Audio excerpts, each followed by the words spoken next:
Taking it all for granted. You may lose that. The music industry has always been quick to build legends. It has been even quicker to tear them down. Sometimes decades of greatness can be undone by a single moment, a single sentence, or a single lapse in judgment. These are 12 musicians who ruined their legacy in seconds.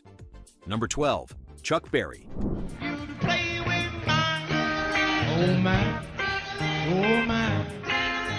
A rock and roll icon whose hits like Johnny B. Good and Roll Over Beethoven inspired everyone from the Beatles to the Rolling Stones. No single figure came closer to inventing rock and roll. Then, at the end of 1989, everything changed. A cook at his Southern Air restaurant in Wentzville, Missouri, sued Berry, claiming he had installed hidden cameras in the women's restroom. Many other women joined her in a class-action lawsuit. It was hard swimming across that thing with both hands holding my neck. Berry conceded the tapes existed, but disputed who was responsible. The restaurant closed. He settled the suits for over $1.2 million. Berry acknowledged that the accompanying publicity severely damaged his touring career. The man who invented the duck walk faded from live performing almost entirely in the aftermath. Mother told him someday you're gonna be a big man. You'll be the leader of a big old band. Number 11. Millie Vanilli. My day, and that's also true. Together we are one, separated we are two. Their debut album, Girl You Know It's True, spent 7 weeks at number 1 on the Billboard 200 and produced 3 number 1 singles. In 1990, they won 3 American Music Awards and the Grammy for Best New Artist. Then, on July 21, 1989, during a live performance at Lake Compounce in Connecticut, the pre-recorded vocal track became stuck on repeat. Lattis and Morvan kept miming, then ran off stage. On your skin, it lightens up my day, and that's also true. Together we are one, separated we are two. On November 14, 1990, producer Frank Farian fired the duo and confessed they had not sung a single note on their records. Days later, the Recording Academy revoked their Grammy. It remains the only Grammy ever revoked. Arista Records dropped them and deleted the album from its catalog.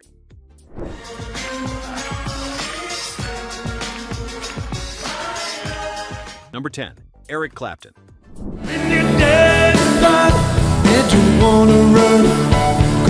There was a reason someone spray-painted "Clapton is God" on a London subway wall in the mid-60s.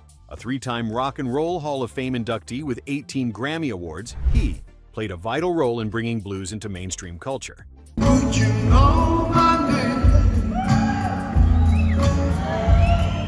Then came August 5, 1976. Visibly intoxicated on stage at the Birmingham Odeon, he launched into a rant endorsing Enoch Powell, a far-right politician, and urged the audience to keep Britain white. The bitter irony is that Clapton built his entire career on Black American blues traditions. His comments were so inflammatory they sparked the Rock Against Racism movement. Years later, he admitted, "I was so ashamed of who I was, a kind of semi-racist," which didn't make sense. One thing that you can do. Get out on your knees and Number 9. Sinead O'Connor.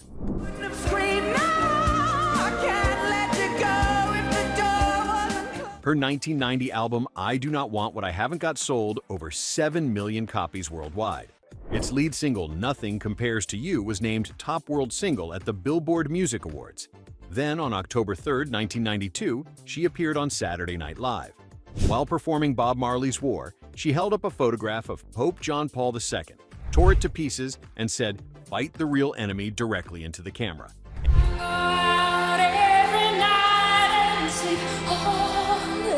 NBC received over 4,400 calls in response, the overwhelming majority condemning the act.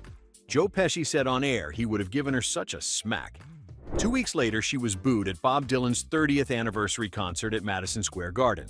It would be 9 years before the church began publicly acknowledging the abuse scandals she was trying to expose.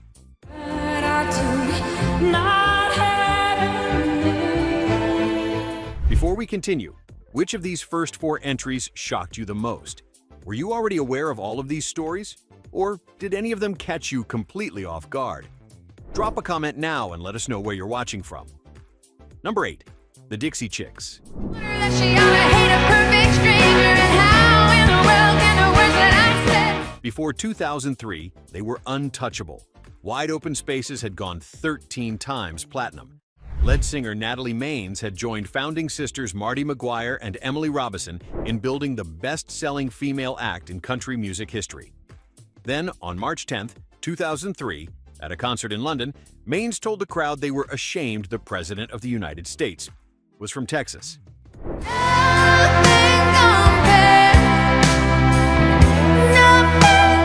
Country radio stations pulled their music overnight. Fans organized public CD-crushing events. Death threats forced metal detectors at every concert. Their next album, Taking the Long Way, won 5 Grammys in 2007, including Album of the Year. But the country audience that built them never came back. One sentence ended a dynasty. Makes you bolder, children get older. Number 7. Billy Squire.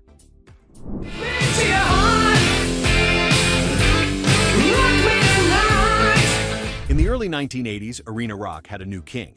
2 multi-platinum top 5 albums in just 2 years. Songs like The Stroke and Everybody Wants You had him regularly selling out 20,000-seat venues.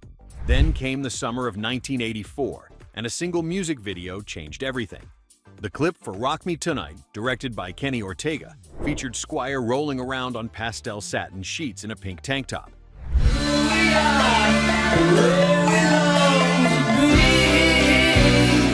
His core hard rock audience rejected it instantly. Concert ticket sales dropped sharply. Squire later described the video as a catastrophic mistake that derailed his career precisely when it should have peaked. 4 minutes of footage undid 4 years of credibility.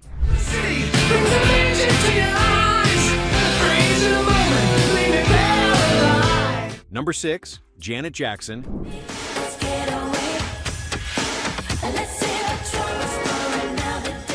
5 Grammys, over 100 million records sold worldwide, iconic hits spanning from Nasty to Together Again. By 2004, she stood alongside her brother Michael as pop royalty. Then, during the halftime show of the 2004 Super Bowl, Justin Timberlake tore part of her costume, briefly exposing her breast to over 143 million viewers. The moment lasted less than a second.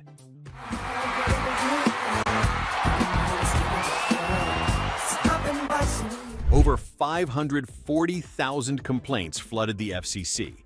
CBS faced a proposed fine of $550,000. Viacom, which owned MTV, CBS, and VH1, blacklisted her music across all their properties. Other media companies followed. Timberlake's career continued to soar. Jackson's never fully recovered. 1 wardrobe malfunction, 2 careers, 2 very different outcomes.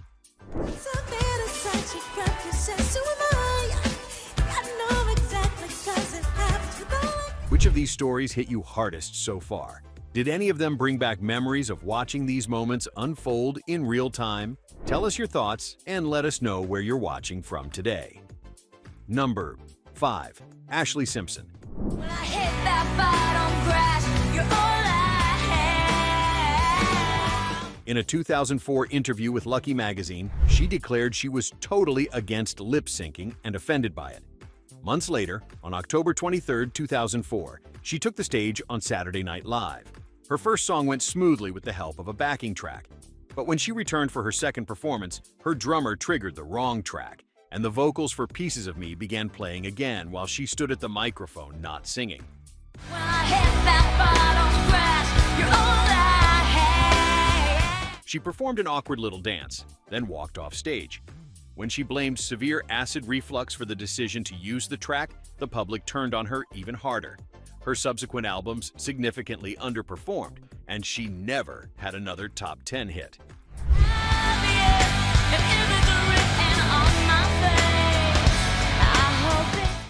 Number 4. Rick James. Give it to me, baby. Give it to me, baby. Give it to me. 17 top funk charting singles, a number 1 R&B album with street songs in 1981. Super Freak became one of the most sampled songs in hip-hop history, forming the backbone of MC Hammer's You Can't Touch This. Late 1991, the party turned into a nightmare. I'm in love with Mary Jane. I'm not the only one. James and his girlfriend held a woman named Frances Alley hostage at his Hollywood Hills home, assaulting and burning her with a heated crack pipe. While out on bail, a second similar assault charge involving another victim emerged. He was ultimately convicted of assault and false imprisonment. The man who had been the life of every party spent much of the 1990s behind bars.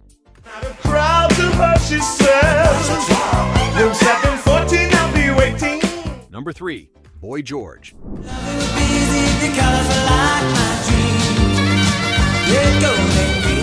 In late 1982, Culture Club exploded onto the pop scene with Do You Really Want to Hurt Me, a worldwide #1, followed by Karma Chameleon, another global smash.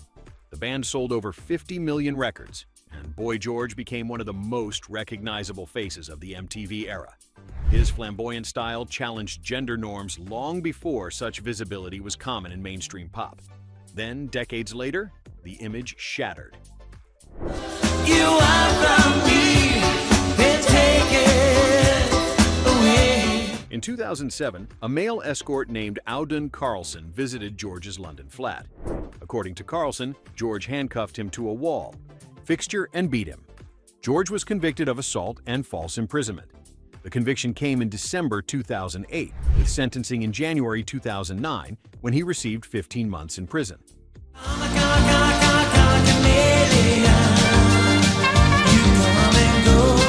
Number 2. Sly Stone. What it's all about. You can take me back to Reddit and smile. At Woodstock, in 1969, he and Sly and the Family Stone electrified 400,000 people. Albums like Stand and There's a Riot Going On redefined funk and soul for a generation. Then drug abuse began dismantling his genius through the mid-1970s. Missed concerts became legendary. A cocaine possession arrest in 1983 confirmed what everyone already knew.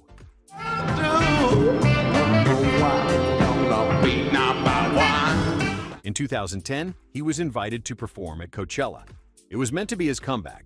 Instead, he arrived approximately 4 hours late wearing a blonde wig, appeared clearly impaired, and abandoned the performance well before its scheduled conclusion. Thousands who had come hoping for a resurrection watched a man struggle to function. No encore, no comeback.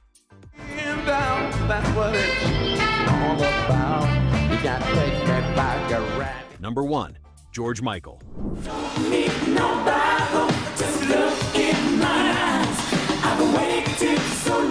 In the 80s, being a pop sex symbol meant everything. Wham! Sold around 25 million records. The solo debut, Faith, sold 25 million more.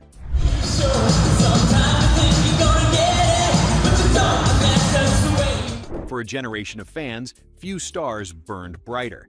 Then, in April 1998, an undercover officer at Will Rogers Memorial Park in Beverly Hills arrested him for a lewd act in a public restroom. He came out as gay soon after. What happened next surprised everyone.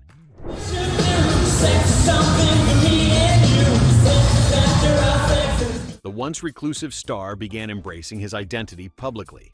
His single Outside directly satirized the arrest, turning humiliation into defiance. He went from closeted pop icon to out and proud advocate. His legacy was complicated in the eyes of some, but reclaimed with courage in the eyes of many.